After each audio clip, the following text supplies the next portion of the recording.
कक्षाएं चल रही हैं। तो संविधान में आज हम भाग 5 ही है ना, ये बड़ा भाग है, ठीक है ना। तो 5 भाग में हम राष्ट्रपति, उपराष्ट्रपति, प्रधानमंत्री इनको पढ़ चुके हैं।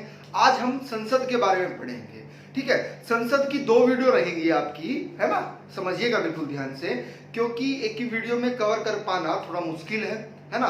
तो आज की वीडियो थोड़ी लंबी रहेगी, जो नेक्स्ट वीडियो रहेगी संसद की वह छोटी रहेगी। क्लियर है पॉइंट? तो आइएगा संसद को स्टार्ट करते हैं। देखिएगा, संसद जो है वास्तव में संविधान के भाग 5 के अध्याय 2 में है, अध्याय 2 में है, ठीक है। क्लियर है पॉइंट? अब समझिएगा पहला फैक्ट कि संसद को संविधान में क्या कहा गया है, इसको समझिएगा। संसद को संविधान में किस शब्द के लिए प्रयोग किया गया है? तो संघीय विधायिका। क्या? संघीय विधायिका। अब समझिएगा, अगर हम सरकार की बात करें तो सरकार के 3 अंग होते हैं। कौन कौन से? कार्यपालिका, विधायिका और न्यायपालिका। अगर हम सरकार की बात करें तो सरकार मूलतः 3 भागों में विभाजित होती है। कौन कौन सी? एक तो न्यायपालिका, विधायिका और कार्यपालिका, ठीक है। इसे हम संघीय इसलिए कहा है क्योंकि ये केंद्र सरकार की विधायिका है, यानी कि कानून जो बनता है, विधायिकी का मतलब होता है कानून बनाना। कानून से संबंधित जो चीजें हैं वह विधायिका के अंतर्गत आती हैं। और संघीय का मतलब क्या होता है? यानी कि संघ अर्थात केंद्र की बात करी जा रही है। क्लियर है पॉइंट? तो आइएगा देखिएगा, पहला ही अनुच्छेद है, हेडिंग बना लीजिएगा, अनुच्छेद 79। तो अनुच्छेद 79 में क्या कहा गया है? ये कहा गया है कि संघ, बहुत इंपॉर्टेंट फैक्ट है, पूछा जाता है, महत्वपूर्ण करिएगा इसको। संघ के लिए एक संसद होगी। संघ के लिए क्या होगी? एक संसद होगी जो राष्ट्रपति और दोनों सदन से मिलकर बनेगी।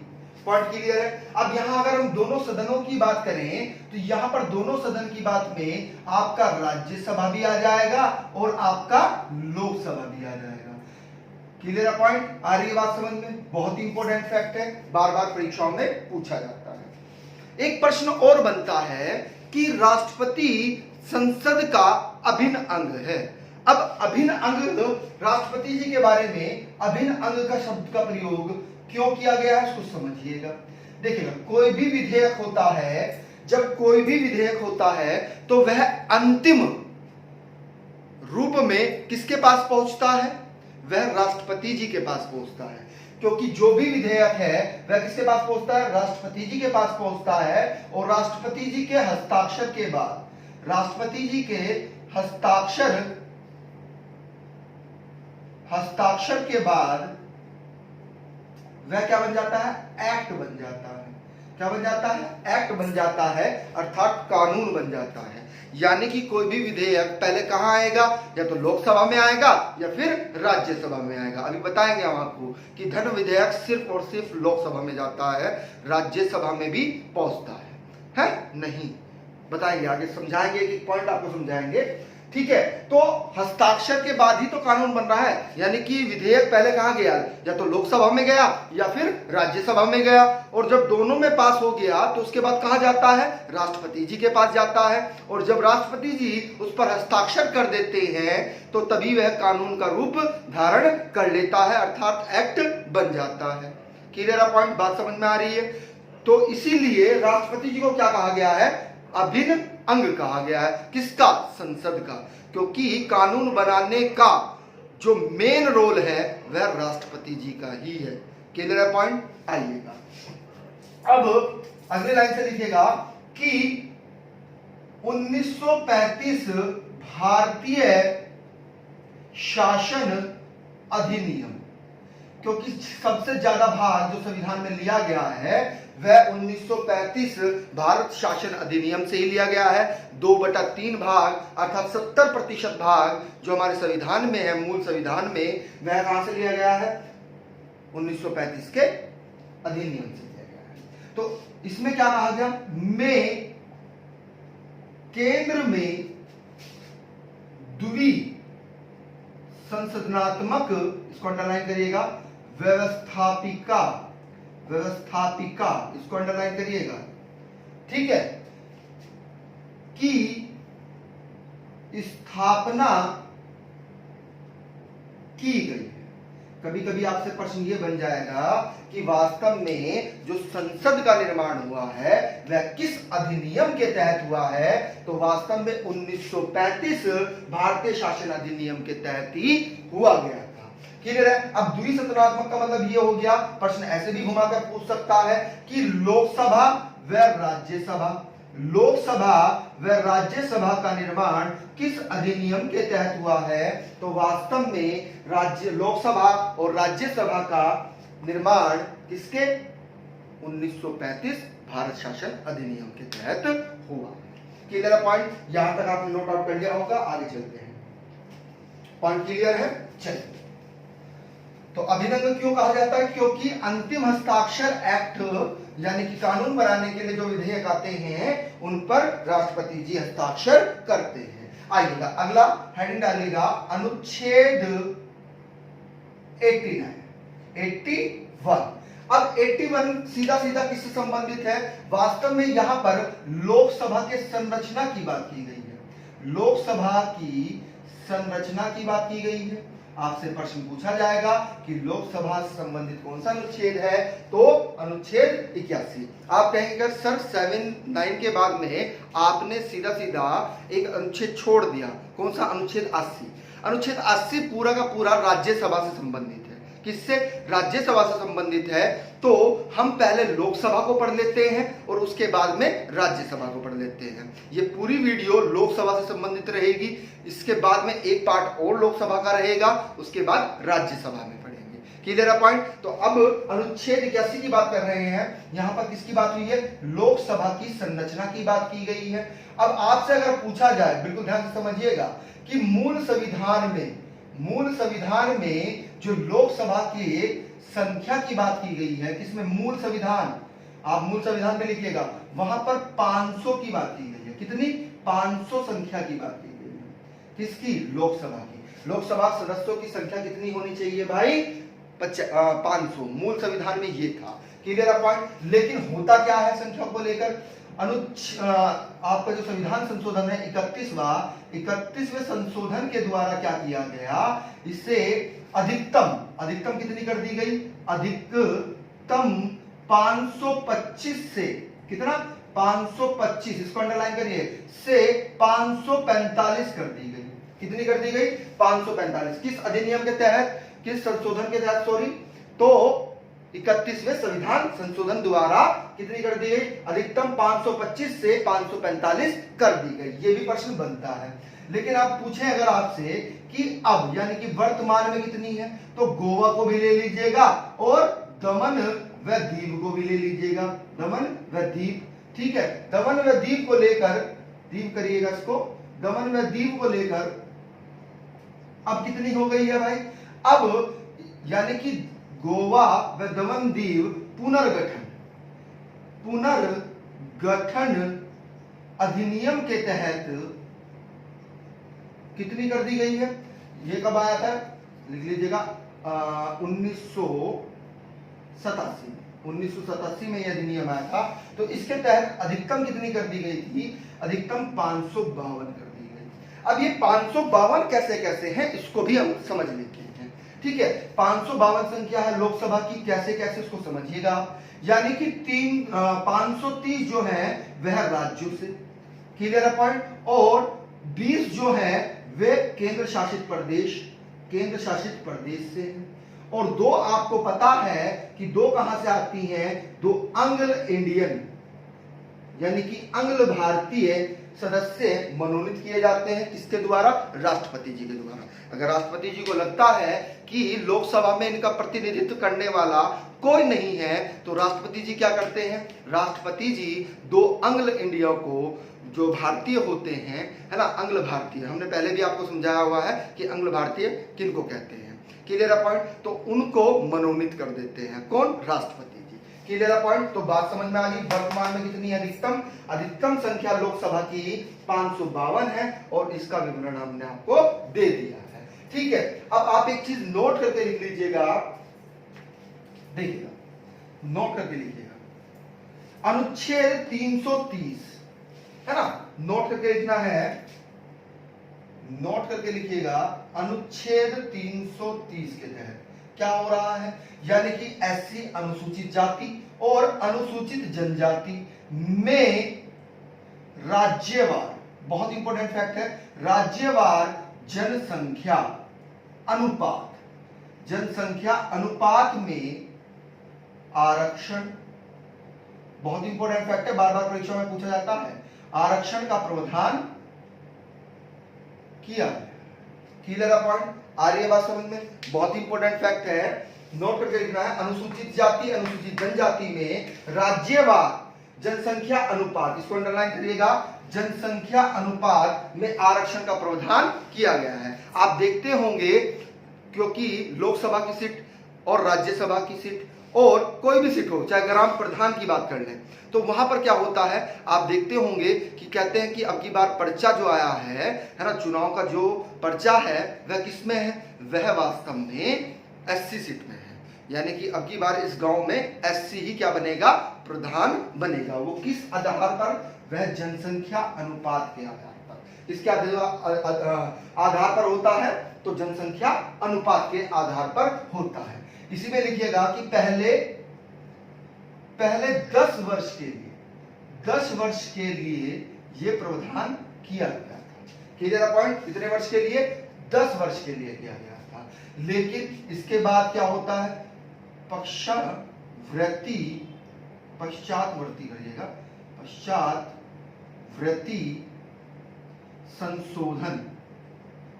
संशोधन के तहत क्या किया गया, यानी कि हर 10 वर्ष के बाद बढ़ता रहेगा, यानी कि 10 वर्षों तक चलता रहेगा।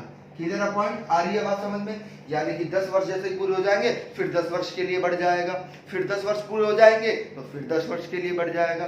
क्लियर है पॉइंट? आ रही है बात समझ में? हाँ, ये सब चीजें लिखनी है आपको, नोट आउट करना है। क्लियर है पॉइंट? आ रही है बात समझ में? अब होता क्या है इसके तहत, अब समझिएगा, बिल्कुल बहुत इंपॉर्टेंट फैक्ट है, बार बार परीक्षाओं में रिपीट होता है, इसी में ही लिखना है कि अनुच्छेद 334 नहीं, हाँ, अनुच्छेद 334 में क्या किया गया, संशोधन किया गया। क्या संशोधन किया गया? संशोधन करके ये कहा गया, वो संशोधन का नाम क्या है, लिख लीजिएगा, 95 संशोधन 2009 के द्वारा क्या किया गया, जो एससी वर्ग है हमारा या एसटी वर्ग है, यानी कि अनुसूचित जाति या अनुसूचित जनजाति, और यहां पर एंग्लो इंडियन की भी बात की गई है, एंग्लो भारतीयों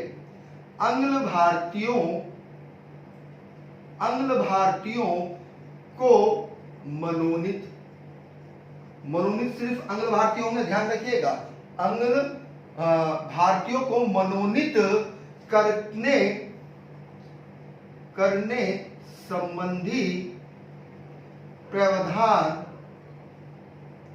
को 2020 तक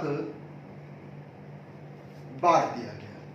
ठीक है, 2020 तक बढ़ा दिया गया है। बहुत इंपॉर्टेंट फैक्ट है कि अनुच्छेद 334 में संशोधन करके, कौन सा संशोधन, 95वां संशोधन करके, जो 2009 में हुआ था, तो अनुसूचित जाति, अनुसूचित जनजाति और एंग्लो भारतीयों को मनोनीत करने के संबंधित प्रावधान को 2020 तक बढ़ा दिया गया है।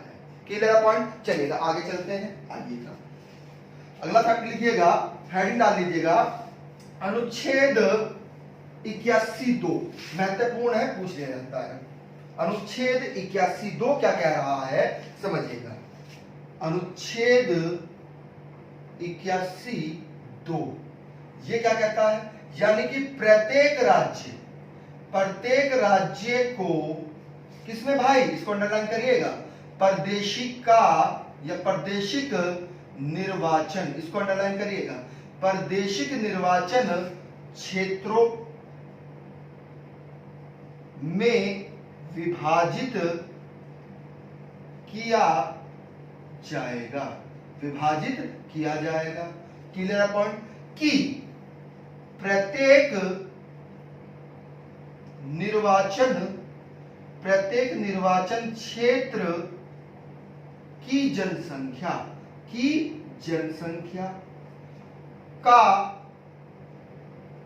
उसको आवंटित अर्थात बांटना, आवंटित स्थानों की संख्या से समस्त राज्य में एक ही हो। पॉइंट क्लियर है? यानी कि अनुच्छेद 81(2) में क्या कहा गया है कि प्रत्येक राज्य परदेशिका निर्वाचन, है ना, जनसंख्या के आधार पर होगा, जनसंख्या के अनुपात पर, ठीक है, क्षेत्रों में विभाजित किया जाएगा। प्रत्येक निर्वाचन क्षेत्र की जनसंख्या उसको आवंटित स्थानों की संख्या से समस्त राज्यों में एक ही होगी, यानी कि किसी भी राज्य में अलग अलग नहीं होगी, सभी राज्यों में एक ही क्या होगा, प्रावधान होगा। किस आधार पर? जनसंख्या अनुपात के आधार पर, अर्थात परदेशिका निर्वाचन के आधार पर। क्लियर है पॉइंट? वास्तव में 60 लाख जिसकी जनसंख्या है राज्य की, तो उससे ऊपर ये चीजें चलती है ना, मूल संविधान में ऐसा ही दिया गया है। क्लियर है पॉइंट? आइएगा अगला फैक्ट लिखिएगा, अगला फैक्ट लिखिएगा। अब इसका निर्धारण जनसंख्या अनुपात का कैसे होगा, तो आप एक हेडिंग बना लीजिएगा, हेडिंग बनाइएगा परिसीमन आयोग।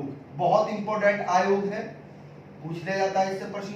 हेडिंग बना लीजिएगा परिसीमन आयोग। इसमें पहला फैक्ट ये लिखना है कि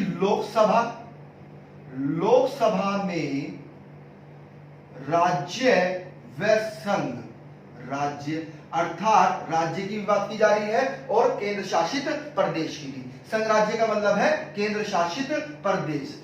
राज्य क्षेत्रों में प्रतिनिधियों की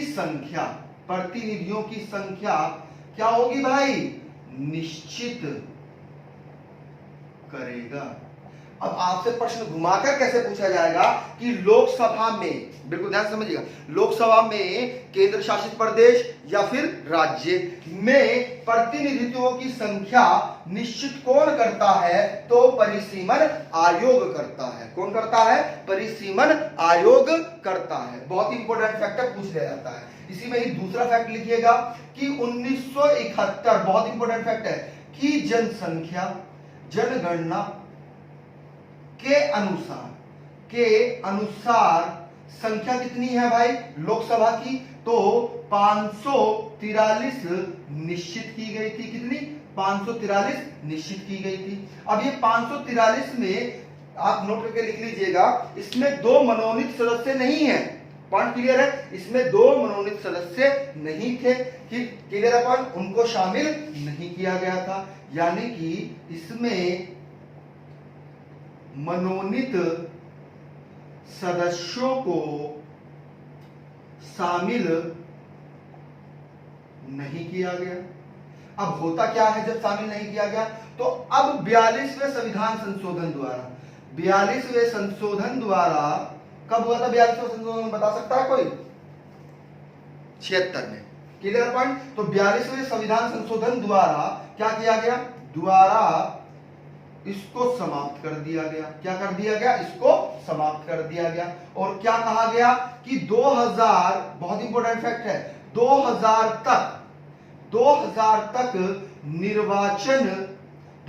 तक निर्वाचन क्षेत्र क्या रहेंगे? वही रहेगा। क्या रहेगा? वही रहेगा जो 1971 की जनगणना के अनुसार निर्धारित किया गया था। पॉइंट क्लियर है? पॉइंट आ रही है बात समझ में? यानी कि 1971 की जनगणना के अनुसार कितनी संख्या थी भाई हमारी?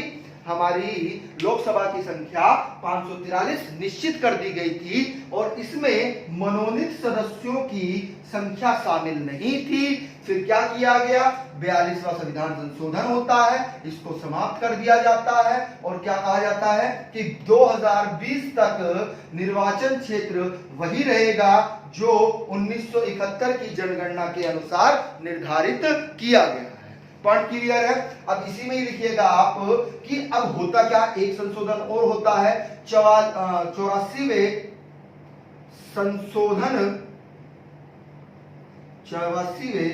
संशोधन द्वारा क्या होता है भाई, बहुत इंपॉर्टेंट फैक्ट है, 2026 तक, कब तक, 2026 तक संख्या क्या रहेगी भाई, बहुत इंपॉर्टेंट फैक्ट है, कितनी, 545 रहेगी, कितनी, 545। अब 545 रहेगी, इस 545 का विभाजन कैसे किया गया, इसका विभाजन ऐसे किया गया कि 543 तो निर्वाचित रहेंगे, कितने, 543 कैसे रहेंगे, निर्वाचन से आएंगे और 2 आंग्ल भारतीय रहेंगे। कौन रहेंगे, आंग्ल भारतीय रहेंगे, 2 जो राष्ट्रपति द्वारा मनोनीत किए जाते हैं। क्लियर है पॉइंट, आ रही है बात समझ में, चलेगा। अब आप नोट करके एक चीज और लिख लीजिएगा कि आंग्ल यानी कि अगला निर्वाचन, यानी कि अभी तक जो निर्वाचन चल रहे हैं वो किस जनगणना के अनुसार चल रहे हैं, 1971 की जनगणना के अनुसार चल रहे हैं। क्लियर है पॉइंट, लेकिन जो अगला निर्वाचन होगा, आप समझिएगा, बिल्कुल ध्यान से नोट करके लिखना है, अगला निर्वाचन क्षेत्रों का परिसीमन 1991 की, इसको अंडरलाइन करिएगा, 1991 की जनगणना पर आधारित होगा। क्लियर पॉइंट, यानी कि जो अगला निर्वाचन होगा वह किसकी सीमा, परिसीमा पर आधारित रहेगा, 1991 की जनगणना पर आधारित रहेगा। पॉइंट क्लियर है, बात समझ में आ रही है, चलिएगा अगला फैक्ट लिखिएगा, हेडिंग डाल लीजिएगा, संसद का निर्वाचन, हेडिंग डाल लीजिएगा, संसद का निर्वाचन। तो निर्वाचन कौन कौन कर सकता है भाई, पहली बात तो यह है कि निर्वाचन होता कैसे है, तो प्रत्यक्ष रूप से होता है और जो वयस्क मताधिकार सिर्फ बड़ों को अधिकार है, वयस्क का मतलब बड़े, है ना, जो समझदार है, बच्चों का नहीं, समझिएगा। तो चलो हम लिख रहे हैं, इसमें क्या प्रावधान था, वयस्क मताधिकार में पहले तो उम्र कितनी थी वयस्क की, 21, लेकिन होता क्या, अब कितनी है, अब 18 वर्ष। किस संशोधन के द्वारा, 61वें संशोधन द्वारा यह प्रावधान किया गया। क्लियर है पॉइंट। अब यहां पर ही आप नोट करके एक चीज और लिख लीजिएगा कि अनुच्छेद 326 के तहत क्या कहा गया है कि संसद द्वारा बनाई गई किसी विधि का मतलब कानून, किसी विधि के अधीन मत देने से अयोग्य न हो, यानी कि कोई देशद्रोह में लिप्त है ना, सरकार ने क्या किया, संसद ने उसका मताधिकार समाप्त कर दिया है, तो वह निर्वाचन नहीं कर सकता। क्लियर पॉइंट, आ रही है बात समझ में। कोई दिवालिया घोषित हो गया है तो वह भी लोकसभा का निर्वाचन नहीं कर सकता। पॉइंट क्लियर है, बात समझ में आ रही है। यानी कि संसद द्वारा बनाई गई किसी भी कानून अर्थात विधि के अधीन मत देने के लिए अगर वह अयोग्य न हो तो वह भी निर्वाचन नहीं कर सकता। क्लियर पॉइंट, आ रही है बात समझ में। अगला फैक्ट लिखिएगा, आइएगा, हेडिंग बना लीजिएगा, अनुच्छेद 83। अनुच्छेद 83 क्या कह रहा है उसको भी समझ लेते हैं एक बार, है ना। कभी कभी यहां से भी प्रश्न बन जाता है, सीधा सीधा प्रश्न पूछ लेता है कि अनुच्छेद 83 किससे संबंधित है, तो अनुच्छेद 83 संसद के सदनों की अवधि से संबंधित है। अब आप समझिएगा बिल्कुल ध्यान से, संसद के किससे, सदनों की अवधि से संबंधित है। अब सदनों की अवधि का मतलब समझिएगा, राज्यसभा को भंग नहीं किया जा सकता। पॉइंट क्लियर है, राज्यसभा को भंग नहीं किया जा सकता, इसलिए उसको उच्च सदन कहा जाता है। पॉइंट क्लियर है, इसीलिए उसको क्या कहा जाता है, उच्च सदन किया कहा जाता है। जबकि लोकसभा को क्या कर सकते हैं, राष्ट्रपति भंग कर सकते हैं, किसकी सलाह पर, प्रधानमंत्री की सलाह पर, इसीलिए उसको निम्न सदन कहा जाता है। तो वैसे तो सामान्यतः 5 वर्ष का कार्यकाल रहता है, किसका, लोकसभा का, लेकिन राष्ट्रपति जी क्या कर सकते हैं, राष्ट्रपति जी उसे समय से पहले भंग भी कर सकते हैं। किसकी सलाह पर, राष्ट्रपति जी प्रधानमंत्री की सलाह पर उसको पहले भी भंग कर सकते हैं। क्लियर है पॉइंट, आ रही है बात समझ में। अब बिल्कुल ध्यान से समझिएगा, जो लोकसभा होती है इसे हम लोकसभा को प्रथम सदन भी कहते हैं। क्या कहते हैं, प्रथम सदन भी कहते हैं। इसके कई नाम हैं, आप लिख लीजिएगा नोट करके। लोकसभा को प्रथम सदन भी कहते हैं, निम्न सदन भी कहते हैं और लोकप्रिय सदन भी कहते हैं। लोकप्रिय सदन क्यों कहते हैं, लोकप्रिय सदन इसलिए कहते हैं क्योंकि आप क्या कर रहे हैं, लोकसभा सदस्य का प्रत्यक्ष चुनाव कर रहे हैं, अर्थात जनता जो होती है वह लोकसभा सदस्य के का निर्वाचन कैसे करती है, प्रत्यक्ष रूप में करती है, तो इसीलिए उसको लोकप्रिय सदन भी कहा जाता है। क्लियर पॉइंट, चलेगा आगे चलते हैं, अगला फैक्ट समझिएगा क्योंकि प्रत्यक्ष रूप में हो रहा है। अगला हेडिंग बना लीजिएगा, अनुच्छेद 83(2). अनुच्छेद 83(2) में क्या कहा जा रहा है, यह महत्वपूर्ण बनेगा। क्या इसमें कहा गया है कि लोकसभा का कार्यकाल, लोकसभा का कार्यकाल प्रथम बैठक, बहुत इंपॉर्टेंट फैक्ट है, यानी कि लोकसभा की जो प्रथम बैठक होगी उससे लेकर, बिल्कुल ध्यान समझिएगा, प्रथम बैठक की तारीख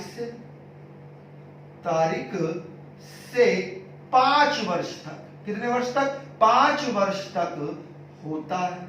कितने वर्ष तक होता है, 5 वर्ष तक होता है। लेकिन हमने क्या बताया आपको कि राष्ट्रपति जी इसको पहले भी भंग कर सकते हैं, 5 वर्ष से पहले भी इसको भंग कर सकते हैं। किसकी सलाह पर, प्रधानमंत्री जी की सलाह पर। क्लियर पॉइंट, चलेगा अगला फैक्ट लिखिएगा, बहुत इंपॉर्टेंट है। चलिए इसी से संबंधित है 83 से ही, कि आपातकाल के समय, यहां से प्रश्न बनता है कथन निष्कर्ष में कि आपातकाल की जब घोषणा कर दी गई है ना, आपातकाल की उद्घोषणा कर दी गई है, तो उस समय कार्यकाल का कैसे होगा, तो उस समय एक बार में, बहुत इंपॉर्टेंट फैक्ट है, एक बार में 1 वर्ष के लिए, 1 वर्ष से अधिक, 1 वर्ष से अधिक नहीं होगा। पॉइंट क्लियर है। लेकिन हुआ क्या, यहां पे अपवाद भी आता है कि दूसरी उद्घोषणा, दूसरी आपात उद्घोषणा के कारण 5वीं, इसको अंडरलाइन करिएगा, पूछा जाएगा 5वीं लोकसभा, इसको अंडरलाइन करना है, 5वीं लोकसभा का कार्यकाल 2 बार कैसे भाई, 1 वर्ष के लिए, 2 बार का मतलब, इसको अंडरलाइन करिएगा, 1 वर्ष के लिए बढ़ाया गया था।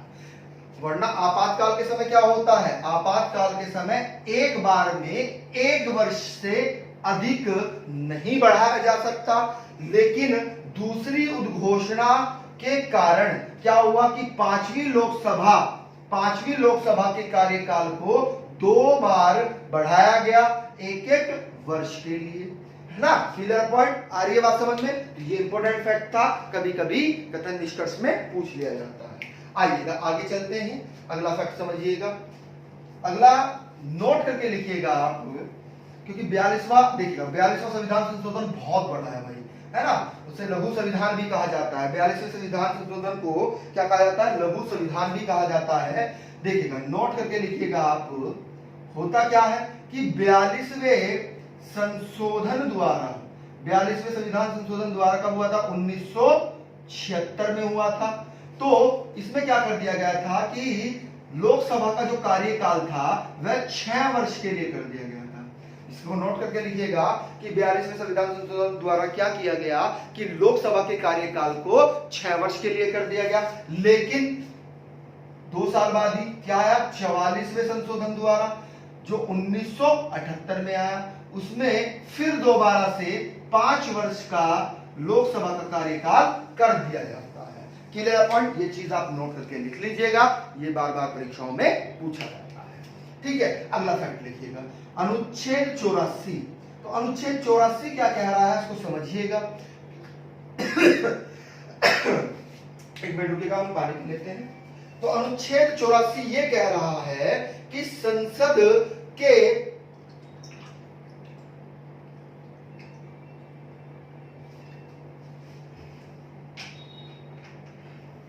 लिखिएगा कि संसद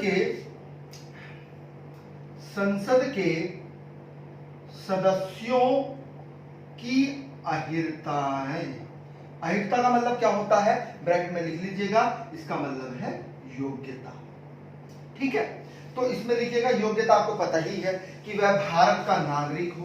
क्या हो, वह भारत का नागरिक हो, आयु कम से कम, यहां पर कम से कम शब्द का प्रयोग किया गया है, कम से कम 25 वर्ष, कितनी 25 वर्ष हो। यहीं पर आप लिख लीजिएगा, नोट करके लिखिएगा, इसको तो नोट करके लिखिएगा, ये नोट बहुत इंपॉर्टेंट है आपके लिए। जो नोट करके हम लिखवाते हैं वे आपके लिए रामबाण है, ध्यान रखिएगा परीक्षाओं के लिए।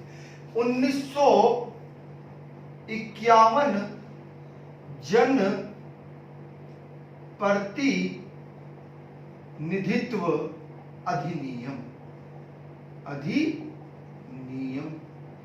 पास कर, ठीक है, यानी कि 1951 जन प्रतिनिधित्व अधिनियम पास कर संसद सदस्यों के लिए योग्यता निर्धारित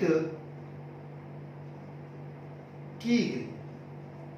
यानी कि 1951 में क्या हुआ, जन प्रतिनिधित्व अधिनियम पास करके भी आप क्या कर सकते हैं, राज्यसभा सदस्य की योग्यता का निर्धारण कर सकते हैं। पॉइंट क्लियर है, ये कथन निष्कर्ष में पूछ लिया जाता है। अगला हेडिंग बनाइएगा, अगला हेडिंग है अनुच्छेद 86।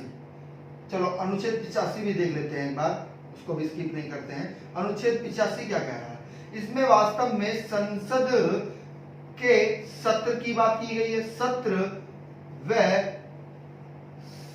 सत्रवासन की बात की गई, सत्रवासन की बात की गई है और विघटन की बात की गई है। क्लियर पॉइंट, अनुच्छेद 85।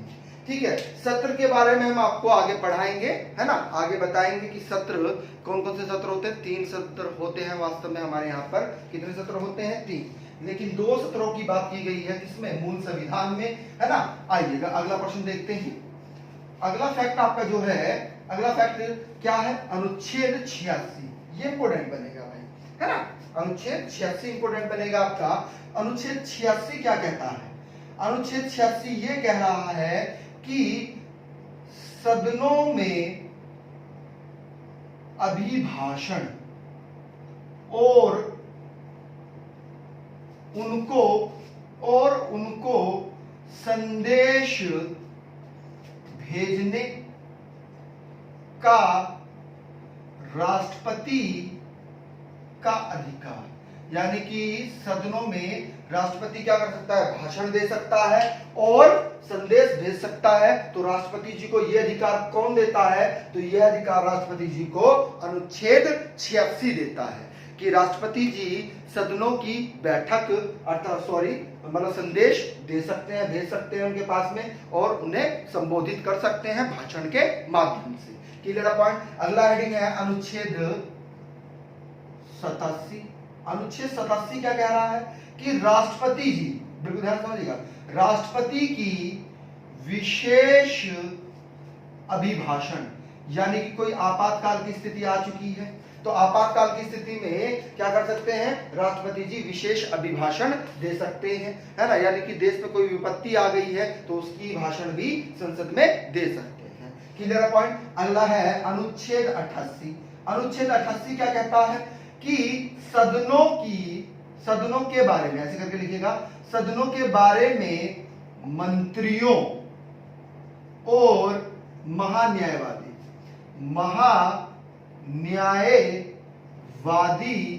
के अधिकार किसमें है? अनुच्छेद 88 में है। यानी कि सदनों के बारे में मंत्रियों के जो अधिकार हैं और महान्यायवादी के जो अधिकार हैं वह अनुच्छेद 88 में है। Clear point? चलेगा आगे चलते हैं, देखिएगा अनुच्छेद 89 क्या कहता है। अनुच्छेद 89 ये कह रहा है, बिल्कुल ध्यान से समझिएगा, अनुच्छेद 89 ये कहता है कि राज्य सभा का सभापति, ठीक है, सभापति राज्यसभा, ये हम जब आपको राज्यसभा पढ़ाएंगे ना तब भी आएगा, ये ध्यान से समझिएगा क्योंकइससे रिलेटेड है इसलिए हम बता रहे हैं कि राज्यसभा का सभापति और उप सभापति से वर्णित है ना। यानी कि किसके बारे में है? राज्यसभा के सभापति और उपसभापति। अब आप एक चीज नोट करके लिख लीजिएगा, यहां पर देखिएगा, ऐसे करके लिखना है कि राज्यसभा का जो सभापति होता है उसे हम क्या कहते हैं? उसे हम चेयर पर्सन कहते हैं। क्या कहते हैं? चेयर पर्सन कहते हैं।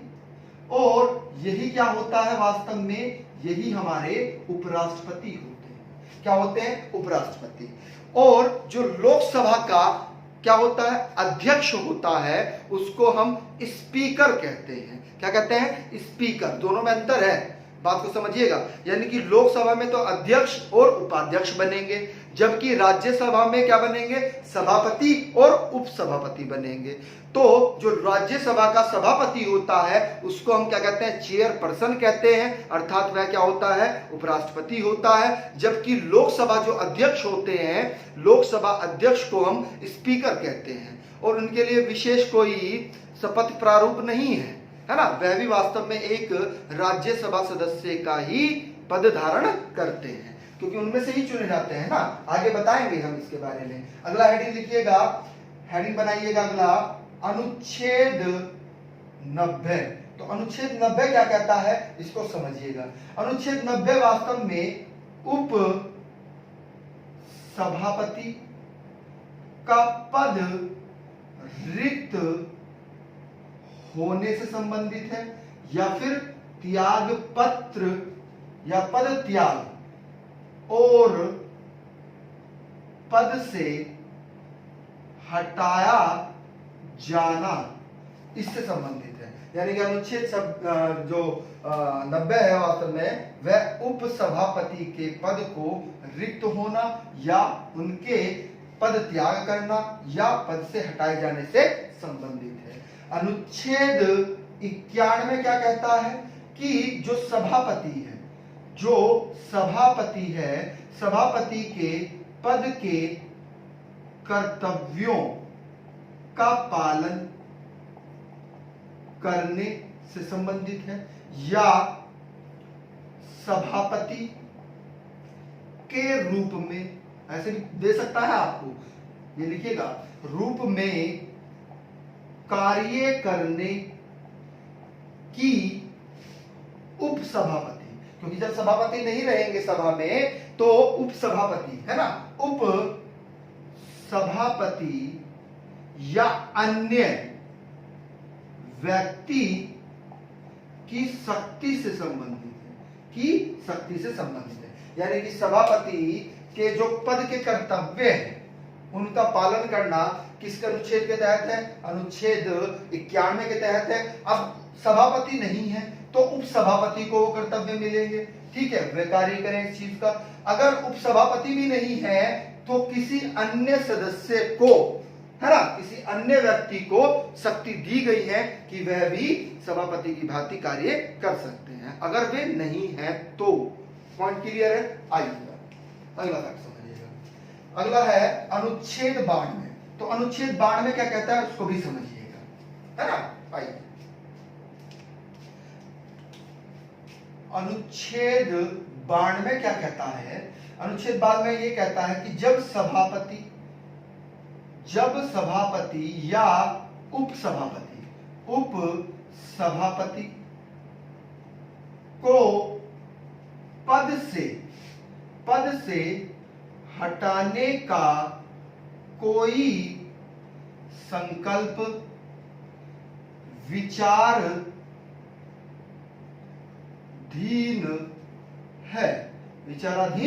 है तब उसका पीठासीन न होना।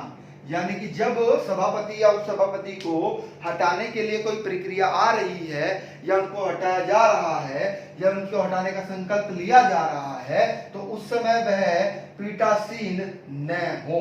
इस चीज के बारे में कौन कहता है, वर्णित करता है, अनुच्छेद 92 वर्णित करता है। अनुच्छेद 93 क्या कहता है उसको भी समझ लीजिएगा।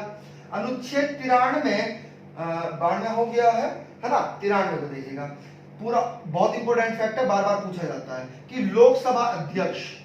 लोकसभा के अध्यक्ष के बारे में कौन सा अनुच्छेद है, तो लोकसभा अध्यक्ष के बारे में अनुच्छेद 93 वर्णित करता है, यानी कि बताता है। क्या बता रहा है, बिल्कुल ध्यान से समझिएगा। इसमें आप लिखिएगा कि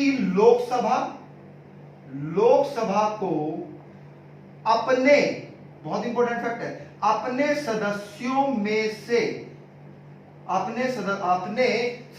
यानी कि लोकसभा के जो सदस्य हैं उनमें से अध्यक्ष या फिर उपाध्यक्ष चुनने का अधिकार है। कोई बाहर से नहीं आएगा। जो सदस्य लोकसभा में पहुंचे हैं तो वही क्या करेंगे, लोकसभा अध्यक्ष का चुनाव करेंगे और लोकसभा उपाध्यक्ष का चुनाव करेंगे। और बिल्कुल ध्यान समझिएगा, बिल्कुल ध्यान समझना, वह लोकसभा के सदस्य ही होंगे, वह कोई अन्य सदस्य नहीं होगा, वह लोकसभा के ही सदस्य होंगे और उन्हें चुनने का अधिकार दिया गया है। पॉइंट क्लियर है।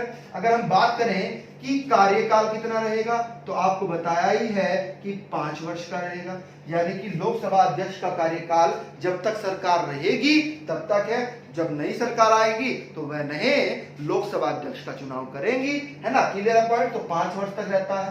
अब पूछा जाता है प्रश्न यहां से त्याग पत्र का, बहुत इंपॉर्टेंट है कि त्याग पत्र, अब बिल्कुल ध्यान से समझना है त्याग पत्र के बारे में। अगर पूछा जाए आपसे कि लोकसभा अध्यक्ष त्याग पत्र किसको देता है, तो लोकसभा अध्यक्ष त्याग पत्र उपाध्यक्ष को देता है। किसको देता है, उपाध्यक्ष को देता है। लेकिन पूछा जाए आपसे कि उपाध्यक्ष अपना त्याग पत्र किसको देता है, तो उपाध्यक्ष अपना त्याग पत्र अध्यक्ष को देता है। यानी कि एक दूसरे को देते हैं। यानी बिल्कुल सब बात समझिएगा ध्यान से कि लोकसभा अध्यक्ष अपना त्याग पत्र किसको देगा, वह अपना त्याग पत्र उपाध्यक्ष, लोकसभा उपाध्यक्ष को देगा। और लोकसभा उपाध्यक्ष अपना त्याग पत्र किसको देगा, लोकसभा उपाध्यक्ष अपना त्याग पत्र अध्यक्ष को देगा। किस, लोकसभा अध्यक्ष को। क्लियर है पॉइंट। चलिएगा आगे चलते हैं। हाँ, ये चीजें लिखनी है। हाँ, इसमें एक और प्रावधान है, लिख लीजिएगा कि 14 दिन पहले क्या किया जाएगा, वह इसको सूचित कर दिया जाएगा। 14 दिन पहले इनको सूचित कर दिया जाता है। क्लियर है पॉइंट। आ रही है बात समझ में। चलिएगा एक चीज और समझिएगा, बिल्कुल ध्यान से यहां से लिख लीजिएगा आप, जो अध्यक्ष होता है लोकसभा अध्यक्ष, ठीक है, लोकसभा अध्यक्ष जो शपथ लेता है, बिल्कुल ध्यान से समझिएगा, जो शपथ लेता है वह वास्तव में लोकसभा सदस्य की शपथ लेता है, ना कि कोई विशेष, इसको लिख लीजिएगा, ऐसे करके लिखिएगा ब्रैकेट में, कोई विशेष शपथ ग्रहण नहीं करता, सिर्फ और सिर्फ किसके रूप में करता है, लोकसभा सदस्य के रूप में ही शपथ ग्रहण करता है। Clear point. चलेगा। अब अगली लाइन से लिखिएगा, इसी में ही है ना, इसी में लिखना है, अनुच्छेद 93 में ही लिखना है अभी आपको। इनको क्या अधिकार दिए गए हैं इसके बारे में भी, है ना, लोकसभा अध्यक्ष के क्या अधिकार हैं उनके बारे में लिखेंगे। तो लोकसभा का अध्यक्ष का जो अधिकार है, लोकसभा अध्यक्ष का जो अधिकार दिया गया है, वास्तव में वह बैठकों को क्या करता है, जो भी लोकसभा की अध्यक्ष बैठक होती है उसकी अध्यक्षता करता है। ठीक है, अब उसमें क्या होता है, बिल्कुल ध्यान से समझिएगा, शांति व्यवस्था बनाए रखना, शांति व्यवस्था बनाए रखना ये भी किसका काम है, ये भी लोकसभा अध्यक्ष का ही काम है। बैठक का संचालन सही रूप से हो रहा है या नहीं हो रहा है वह भी उसी का अधिकार है। कोई अभद्र भाषा अर्थात संसदीय भाषा का प्रयोग नहीं कर रहा है तो उसको बाहर निकालने का अधिकार भी किसके पास में है, लोकसभा अध्यक्ष के पास में ही है। क्लियर है पॉइंट, आ रही है बात समझ में। अब इसी के तहत एक बहुत इंपॉर्टेंट फैक्ट आता है, उसको आप नोट करके लिखिएगा। नोट करके ये लिखना है कि लोकसभा अध्यक्ष, लोकसभा व राज्यसभा, पहले ऐसे करके लिखिएगा, लोकसभा व राज्यसभा के संयुक्त अधिवेशन, संयुक्त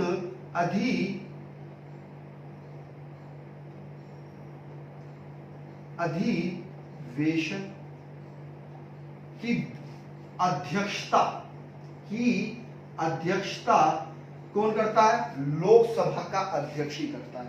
और यह अधिकार उसको किस अनुच्छेद के तहत मिला हुआ है, तो अनुच्छेद 108 के तहत उसको यह अधिकार मिला हुआ है। पॉइंट क्लियर है, यानी कि जब लोकसभा और राज्यसभा में क्या होता है, किसी विधेयक को लेकर मतभेद हो जाता है तो होता क्या है, फिर राष्ट्रपति क्या कर लोकसभा अध्यक्ष क्या करते हैं, लोकसभा अध्यक्ष राष्ट्रपति जी के है ना समक्ष क्या करते हैं, बैठक लेते हैं। और उस बैठक में बिल्कुल ध्यान से समझिएगा, उस बैठक की अध्यक्षता राष्ट्रपति जी नहीं करते हैं, कौन करता है, लोकसभा अध्यक्ष करता है। पॉइंट क्लियर है, आ रही है बात समझ में, चलिएगा।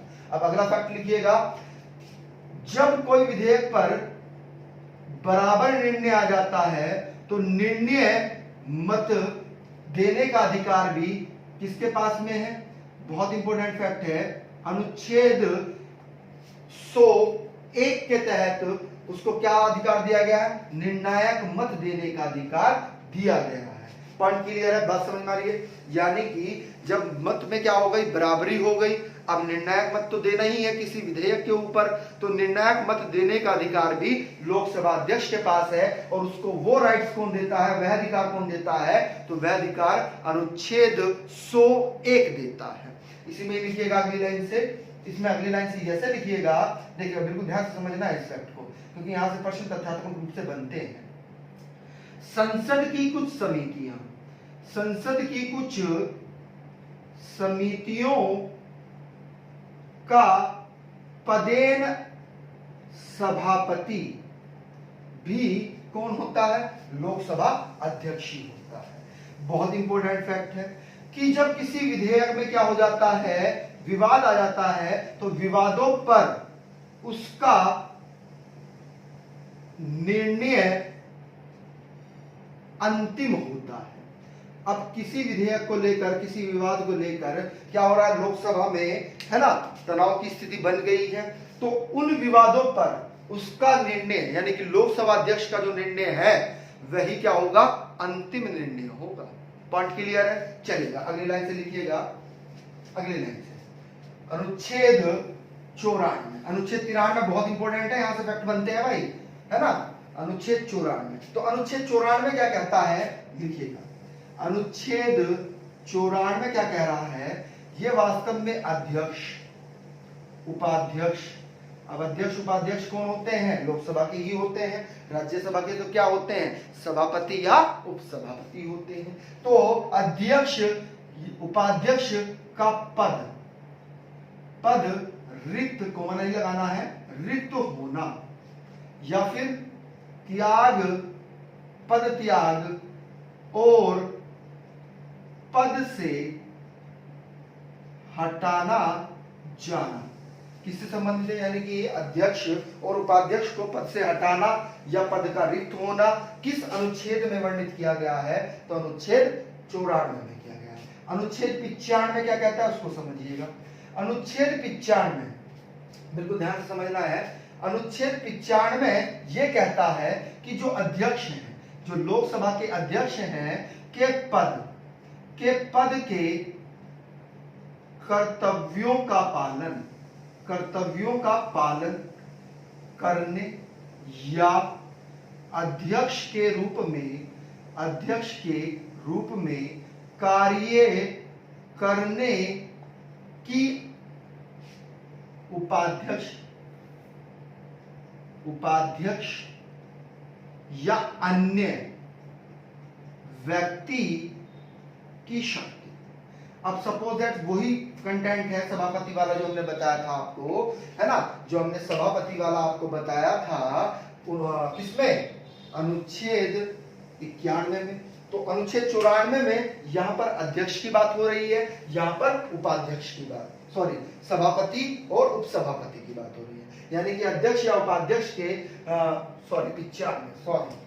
95 में और 91 में जो बात है ना। 91 में तो सभापति के लिए शब्द प्रयोग किए गए हैं, सभापति के लिए या फिर उपसभापति के लिए, उपसभापति के लिए बात की गई है।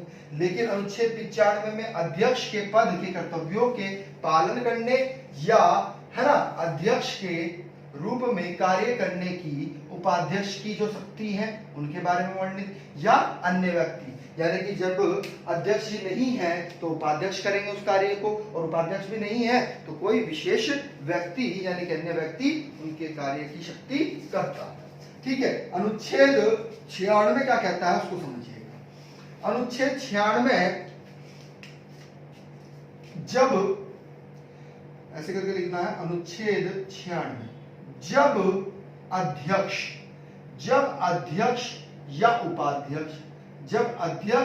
या उपाध्यक्ष को पद से हटाने का कोई संकल्प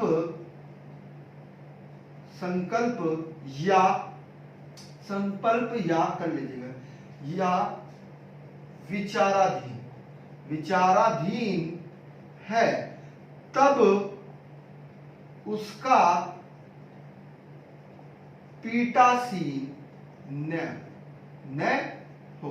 अब पता लगा, बिल्कुल ध्यान से समझिएगा, पीठासीन न कर लीजिएगा, पीठासीन न हो। अब पता लगा कार्रवाई तो उनके अध्यक्ष या उपाध्यक्ष के ऊपर ही चल रही है, उनको हटाने के लिए। अब हुआ क्या कि अध्यक्ष के समय यानी कि जब वो वहां पर मीटिंग हो रही है, बैठक हो रही है, तो उस समय पीठासीन ही वही है, तो ऐसा नहीं होगा। क्लियर है? कोई और क्या लेगा, अध्यक्षता उस बैठक की करेगा, वे नहीं करेंगे। क्लियर है पॉइंट, है ना। चलिएगा, अब अगला हेडिंग बना लीजिएगा, अनुच्छेद 97। तो अनुच्छेद 97 में क्या कहता है कि सभापति या उपसभापति तथा, यहां पर दोनों का प्रयोग किया गया है, राज्यसभा के लिए भी और लोकसभा के लिए भी, यानी कि सभापति, उपसभापति तथा अध्यक्ष या फिर उपाध्यक्ष के वेतन और भत्तों की बात की गई है। किसकी? वेतन और भत्तों की बात की गई है। Clear point.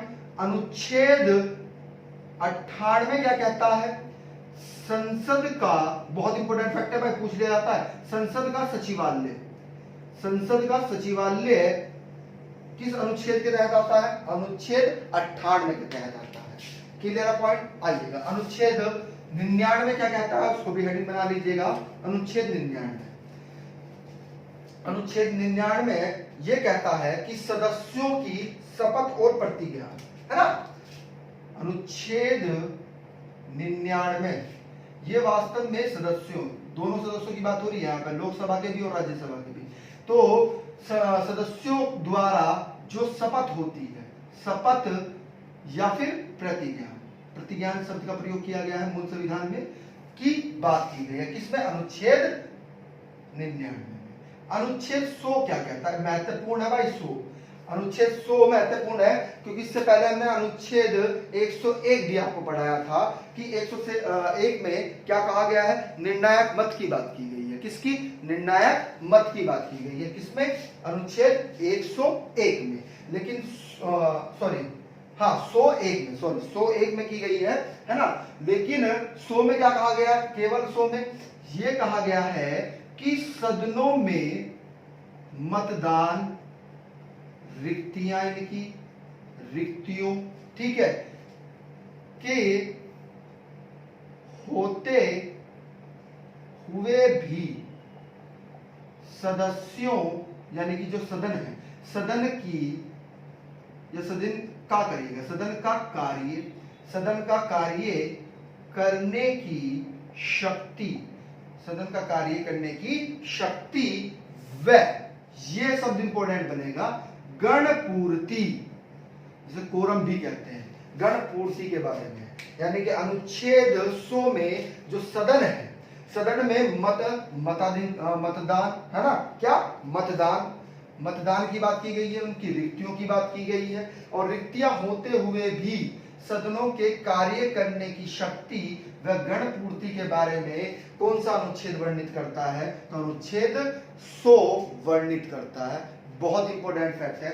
चलो गणपूर्ति हेडिंग डाल लो आप, गणपूर्ति होता क्या है, गणपूर्ति होता क्या है तो समझिएगा। जब किसी भी सदन की, अब ध्यान से सुनना है, आपको नोट करके लिखना, हम बोल रहे हैं, जब सदन की बैठक होती है तो सदन की बैठक में, बिल्कुल ध्यान से समझिए, कोई भी सदन हो, चाहे वह राज्यसभा की बात कर रहे हैं, चाहे वह लोकसभा की बात कर रहे हैं, तो उनके कुल सदस्यों का 1/10 भाग अगर उपस्थित है, तो उसे ही हम क्या कहते हैं, उसे ही हम गणपूर्ति या फिर क्या कहते हैं, कोरम कहते हैं।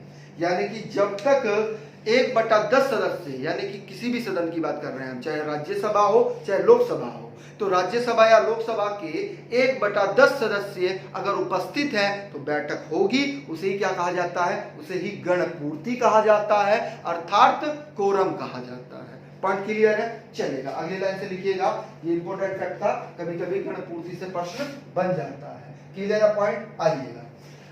चलो इससे पहले एक चीज आप लिख ही लो, है ना, आप एक चीज लिख लो, थोड़ा सा समझा दें आपको, है ना, होता क्या है। यानी कि जब संसद की बैठक होती है, लिखिएगा आप, जैसे हम लिख रहे हैं सेम ऐसे ही लिखना है, संसद की एक वर्ष में दो बैठक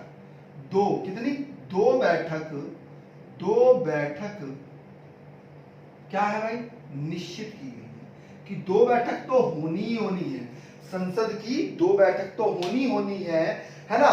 और एक चीज और कही गई है कि दोनों बैठक में, यानी कि जो दोनों बैठक हैं, तो दोनों बैठक में 6 माह से अधिक समय अंतराल नहीं होना चाहिए, अधिक अंतर नहीं होना चाहिए।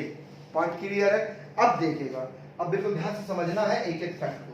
हमारे यहाँ सामान्यतः क्या होता है, सामान्यतः कितने सत्र होते हैं, 3 सत्र होते हैं। कितने सत्र, 3 सत्र होते हैं। कौन कौन से, पहले का नाम है बजट सत्र, पहले का नाम क्या है, बजट सत्र। दूसरे का नाम क्या है, मानसून सत्र, मानसून सत्र। तीसरे का क्या नाम है, तीसरे का नाम है शीतकालीन सत्र, शीतकालीन सत्र। अब ये होते कब कब है, वास्तव में यह फरवरी या फिर मार्च में होता है, और से लेकर अप्रैल के बीच में कभी भी हो सकता है, यानी कि फरवरी मार्च से लेकर अप्रैल के बीच में कभी भी हो सकता है। लेकिन मानसून सत्र कब होता है, मानसून सत्र जुलाई से लेकर अगस्त तक होता है। कब तक होता है, जुलाई से लेकर अगस्त तक होता है, ठीक है। और शीतकालीन जो सत्र होता है, ये वास्तव में ये नवंबर से लेकर दिसंबर तक होता है, नवंबर से लेकर दिसंबर तक होता है। पॉइंट क्लियर है, बात समझ में आ रही है, ठीक है, क्लियर है पॉइंट। तो ये सामान्यतः हमारे यहाँ पर 3 सत्र होते हैं। कितने, 3 सत्र होते हैं। क्लियर है, चलेगा। अब अगला हेडिंग बना लीजिएगा, अनुच्छेद 99 तक हम पढ़ चुके हैं, 100 भी पढ़ चुके हैं। अनुच्छेद 101, तो अनुच्छेद 101 क्या कह रहा है, यह वास्तव में अयोग्यता से संबंधित। अनुच्छेद 101 यह वास्तव में किससे संबंधित है, यह वास्तव में स्थानों के, सदन के स्थानों का रिक्त होना, क्या करेगा, क्या रिक्त होने से संबंधित है, ठीक है। और अनुच्छेद 102 किससे संबंधित है, अनुच्छेद 2 वास्तव में जो सदनों के सदस्य हैं सदस्यों के लिए निहिरताएं अर्थात अयोग्यताओं की बात की गई है। भाई कोई दिवालिया ना हो, कोई पागल ना हो, कोई देशद्रोही ना हो, या हमारे संविधान में आस्था न रखता हो, तो ये क्या है, उनकी अयोग्यताएं हैं।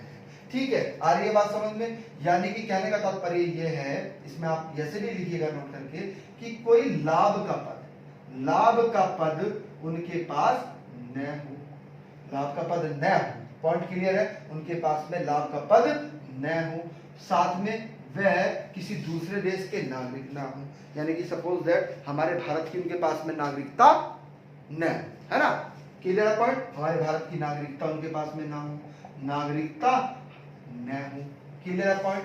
अब समझिएगा, इससे संबंधित कुछ फैक्ट्स हैं जो पूछे जाते हैं। किया क्या गया कि 52वें संविधान संशोधन द्वारा एक प्रक्रिया की गई थी, जो कब आया था? 1985 में। कब? 1985 में आया था। कौन सा? 52वां। तो इसमें क्या कहा गया वास्तव में? इसमें 10वीं, बहुत इंपॉर्टेंट फैक्ट है, 10वीं अनुसूची जोड़ी गई। कौन सी? 10वीं अनुसूची जोड़ी गई, और इसमें ही क्या किया गया कि दल बदल के बारे में वर्णित किया गया। दल बदल के बारे में क्या है, लिख लीजिएगा, कि दल बदल करने वाले सदस्यों को अयोग्य घोषित करने के संबंध में था। ठीक, आ रही है बात समझ में? अब किया क्या गया, यहां पर आप नोट करके लिखिएगा, नोट करके लिखना है। देखिएगा, इस दल बदल के बारे में भी जो शक्ति दी गई है, वास्तव में वो लोकसभा के अध्यक्ष को दी गई है। इस बात से लिखिएगा कि दल बदल के आधार पर अयोग्य का निर्णय दो लोग करें, दो तरह से होगा। कैसे होगा? देखिए, बिल्कुल ध्यान से समझना है, बिल्कुल ध्यान से। एक तो लोकसभा अध्यक्ष, हमने अभी बताया आपको कि लोकसभा अध्यक्ष करेंगे, उसका निर्णय कौन करेगा? लोकसभा अध्यक्ष करेंगे। और वास्तव में राज्य सभापति द्वारा, लोकसभा में तो किसने किया? लोकसभा अध्यक्ष ने। अगर हम राज्य की बात करें, यानी कि राज्यसभा की बात करें, तो राज्य सभापति द्वारा होगा। लोकसभा में तो लोकसभा अध्यक्ष करेंगे उसका निर्णय, और राज्यसभा में राज्य सभापति करेंगे। क्लियर है पॉइंट? आ रही है बात समझ में? चलिएगा कि वह अयोग्य है या नहीं है। ठीक है, अब हेडिंग बना लीजिएगा अनुच्छेद 103। तो अनुच्छेद 103 क्या कहता है? 103 निहारताओं से संबंधित है। किससे? निहारताओं से संबंधित है ये भी। लेकिन क्या कहा गया है इसमें, समझिएगा। अनुच्छेद 103 क्या कहता है कि जो सदस्य हैं, सदस्यों की निहरताओं से संबंधित है। क्लियर है पॉइंट? और उसमें भी क्या भाई? प्रश्नों पर विनिश्चय की बात की गई है। अब प्रश्नों की विनिश्चय की बात की गई है, तो इसको समझिएगा। एक मिनट हम पानी पी लेते हैं, रुकिएगा एक मिनट।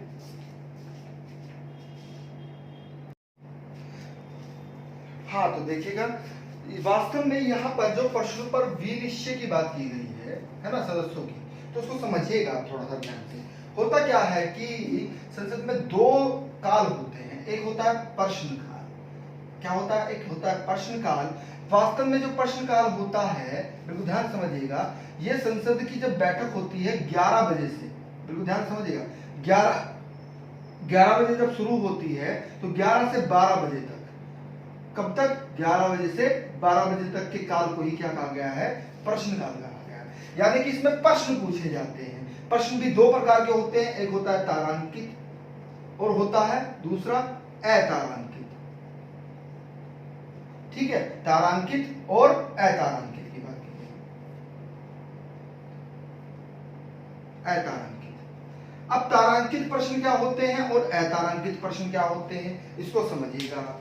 ये वास्तव में जो तारांकित प्रश्न होते हैं, ये वास्तव में मौखिक होते हैं, और ये जो अतारांकित होते हैं, ये वास्तव में लिखित होते हैं। और इन लिखित प्रश्नों की सूचना 10 दिन पहले 10 दिन पहले सूचना दे दी जाती है।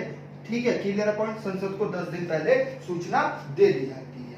तो ये तो बात हुई हमारी प्रश्नकाल की। अगर हम कहें, पूछा जाता है कि शून्यकाल क्या होता है, तो शून्यकाल वास्तव में 12 बजे से लेकर 1 बजे के बीच के काल को ही क्या कहा जाता है, शून्यकाल कहा जाता है। और इस शून्यकाल में ही महत्वपूर्ण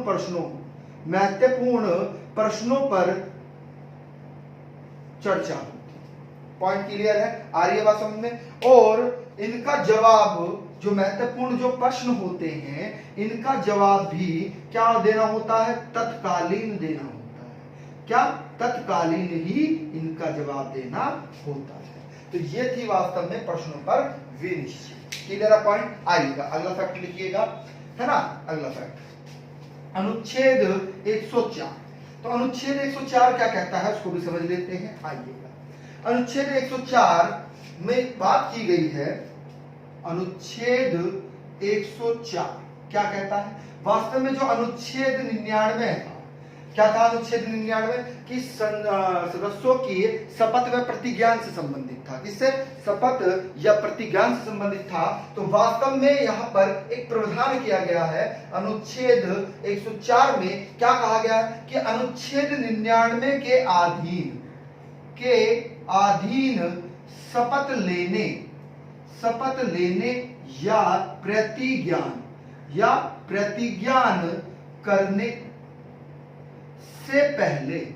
प्रतिज्ञान करने से पहले या रहित, इस शब्द का प्रयोग किया गया है, न होते हुए या निहरित किए जाने पर बैठने और मत देने के लिए शक्ति। पॉइंट क्लियर है, मत देने के लिए शक्ति। अब बिल्कुल ध्यान समझिएगा, अनुच्छेद 104 क्या कहता है, क्योंकि हमने पढ़ा कि 99 में क्या थी, शपथ व प्रतिज्ञान था। अब प्रतिज्ञान या शपथ लेने से पहले वह अर्हित न हो, यानी कि अर्थित न होते हुए, या फिर निर्हित यानी कि अयोग्य होते हुए किए जाने पर वह संसद में बैठने और मत देने के लिए उनकी शक्ति का प्रावधान वास्तव में किसमें दिया गया है, अनुच्छेद 104 में। यानी कि जब उन्होंने शपथ ली है तो उसके बाद, बिल्कुल ध्यान समझिएगा, यानी कि वह अर्हित न होते हुए, यानी कि अर्हित का मतलब ये उनको जो है सदस्यता अभी तक नहीं दी गई है, या फिर वह अयोग्य हैं, तो होते हुए भी क्या किया गया है, उन्हें संसद में बैठने और मत देने के अधिकार की शक्ति के बारे में बताता है। ठीक है, अनुच्छेद 105 क्या कहता है, इसको समझिएगा। अनुच्छेद 5 ये कह रहा है कि जो संसद के, बिल्कुल ध्यान समझिएगा, संसद के सदनों की तथा उनके सदस्यों और समितियों की शक्ति के लिए विशेष अधिकार दिए गए, है ना।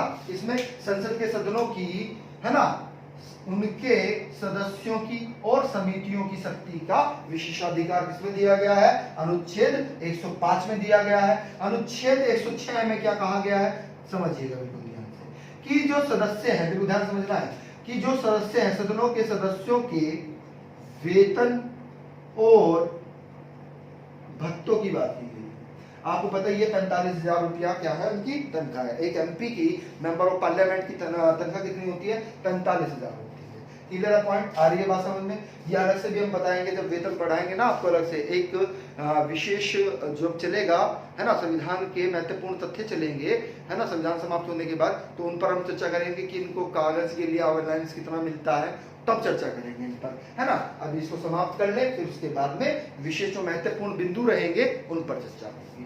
ठीक है, आइएगा अनुच्छेद 107 क्या कहता है, आइएगा समझिएगा इसको। जो विधेयक है उससे संबंधित है, बताते हैं अभी आपको। ठीक है, अनुच्छेद 107 क्या कहता है, अनुच्छेद 107 वास्तव में जो विधेयक है, विधेयकों के पुनः, बिल्कुल ध्यान समझे, इसको अंडरलाइन करिएगा, पुनः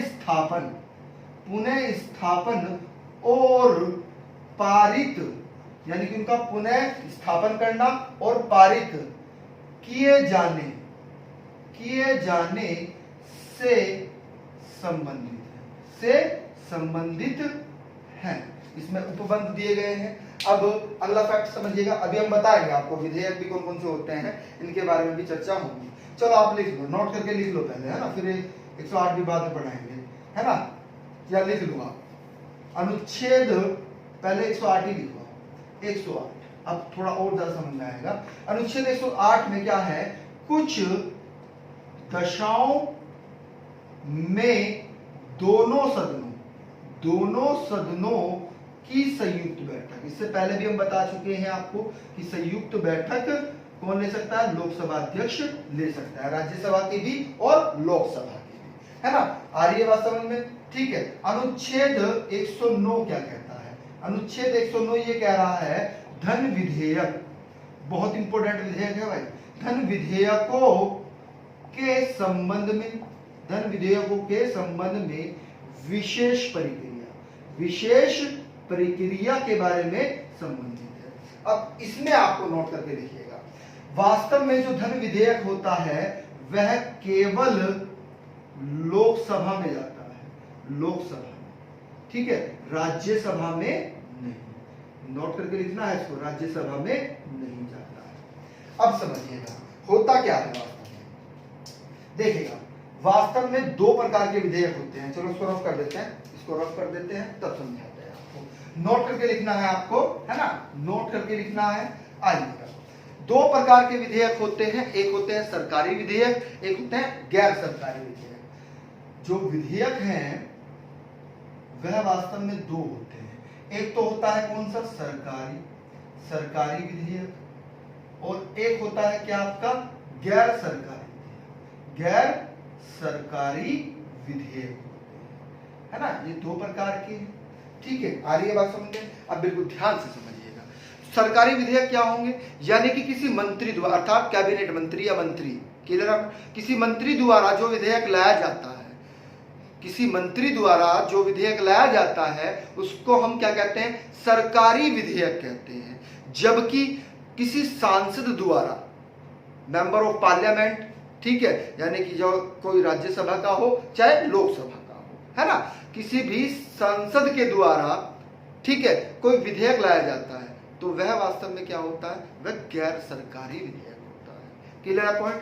अब यहां पर जो विधेयक है वास्तव में उनकी कैटेगरीज की बात करें तो तीन विधेयक बहुत इंपॉर्टेंट बनते हैं। आइएगा, देखिएगा, समझिएगा। एक तो होता है साधारण विधेयक, एक होता है आपका कौन सा, धन विधेयक होता है। एक क्या होता है, साधारण विधेयक, एक होता है धन विधेयक, और एक क्या होता है आपका वित्तीय विधेयक, और चौथा क्या होता है आपका संविधान संशोधन विधेयक होता है। पॉइंट क्लियर है, बात समझ में आ रही है। अब समझिएगा बिल्कुल ध्यान से, जो साधारण विधेयक होता है, बिल्कुल ध्यान समझना, इसमें धन व वित्तीय की बात नहीं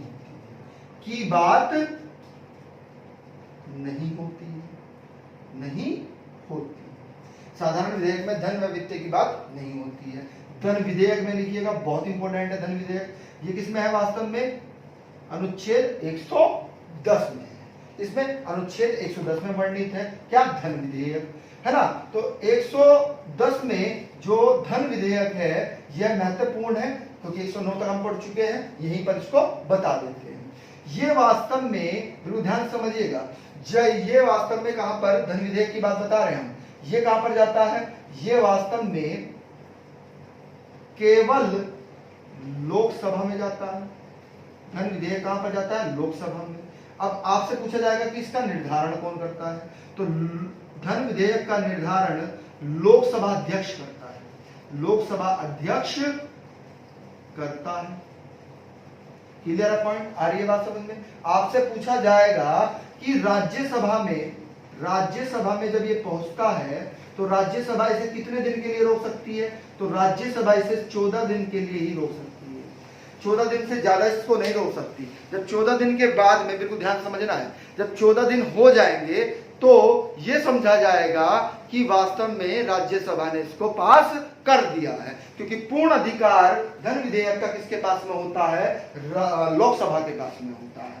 इसी में आप फैक्ट लिखिएगा, बहुत इंपॉर्टेंट है, पूछा जाता है कि, एक मिनट होल्ड करिएगा,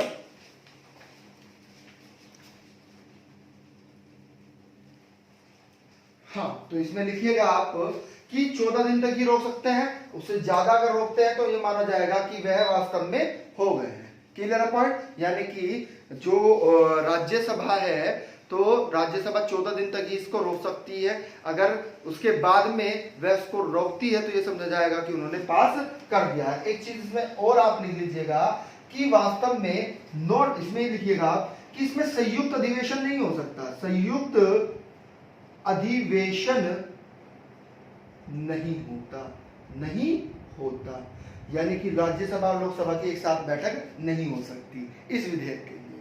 अब वित्तीय विधेयक क्या होता है, वित्तीय विधेयक के बारे में लिखिएगा, ये वास्तव में वित्तीय विधेयक अनुच्छेद 117 में वर्णित है। किसमें, अनुच्छेद 117 में वर्णित है। किसमें, अनुच्छेद 117 में। इसमें क्या है, ये वास्तव में लोकसभा, बिल्कुल ध्यान समझिएगा, लोकसभा में आएगा, ठीक है। और ये वास्तव में एक साधारण विधेयक की तरह ही होता है। क्या होता है, साधारण विधेयक की तरह ही होता है, साधारण विधेयक की तरह ही होता है, कोई विशेष तरह का नहीं होता है। और वास्तव में इस वित्तीय विधेयक को राज्यसभा 6 माह के लिए रोक सकती है। कितने माह के लिए, 6 माह के लिए रोक सकती है।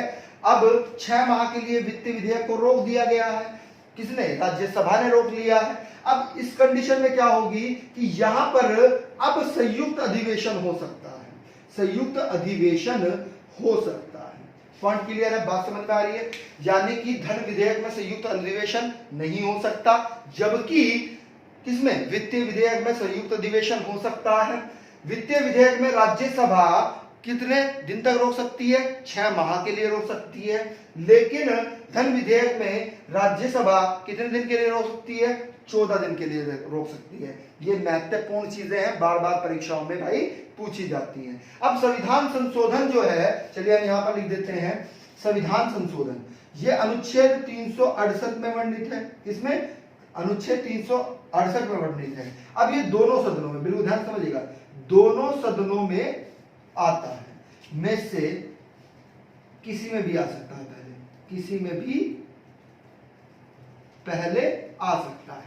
लेकिन ये पहले किस में आएगा, ये पहले लोकसभा में आएगा, और ये किस में आएगा, ये लोकसभा में आएगा, ये भी क्लियर पॉइंट, फिर राज्यसभा में पहुंचेगा, ठीक है। लेकिन राज्यसभा को ज्यादा अधिकार है किसके प्रति, वित्तीय विधेयक के प्रति। अब एक चीज और समझिएगा, अनुच्छेद 368 किससे संबंधित है, संविधान संशोधन विधेयक से संबंधित है। अब इसमें आप ऐसे करके लिख लीजिएगा, देखिएगा, राष्ट्रपति जी को पहले ही सूचना दे दी जाती है कि हम संविधान में संशोधन कर रहे हैं, ठीक है। जब उनको पहले ही सूचना दे दी जाती है तभी वह क्या होता है, कार्रवाई उसकी आगे चलती है, तभी वह लोकसभा में आता है, फिर राज्यसभा में आता है। अब दोनों में अगर वह पास हो जाता है ना, संविधान संशोधन विधेयक दोनों सभाओं में क्या हो गया है, पास हो गया है, तो उसके बाद वह राष्ट्रपति जी के पास जाएगा। अब राष्ट्रपति जी पर इसके ऊपर कोई शक्ति नहीं है, बिल्कुल ध्यान समझिएगा, क्योंकि राष्ट्रपति जी को पहले ही सूचना दे दी गई थी कि हम संविधान संशोधन कर रहे हैं। तो अब राष्ट्रपति जी क्या हो गए हैं, बाध्य हो गए हैं उस पर हस्ताक्षर करने के लिए। क्लियर है पॉइंट, बात समझ में आ रही है। अब उनको हस्ताक्षर संविधान संशोधन विधेयक पर करना ही होगा। पॉइंट क्लियर है, बात समझ में आ रही है।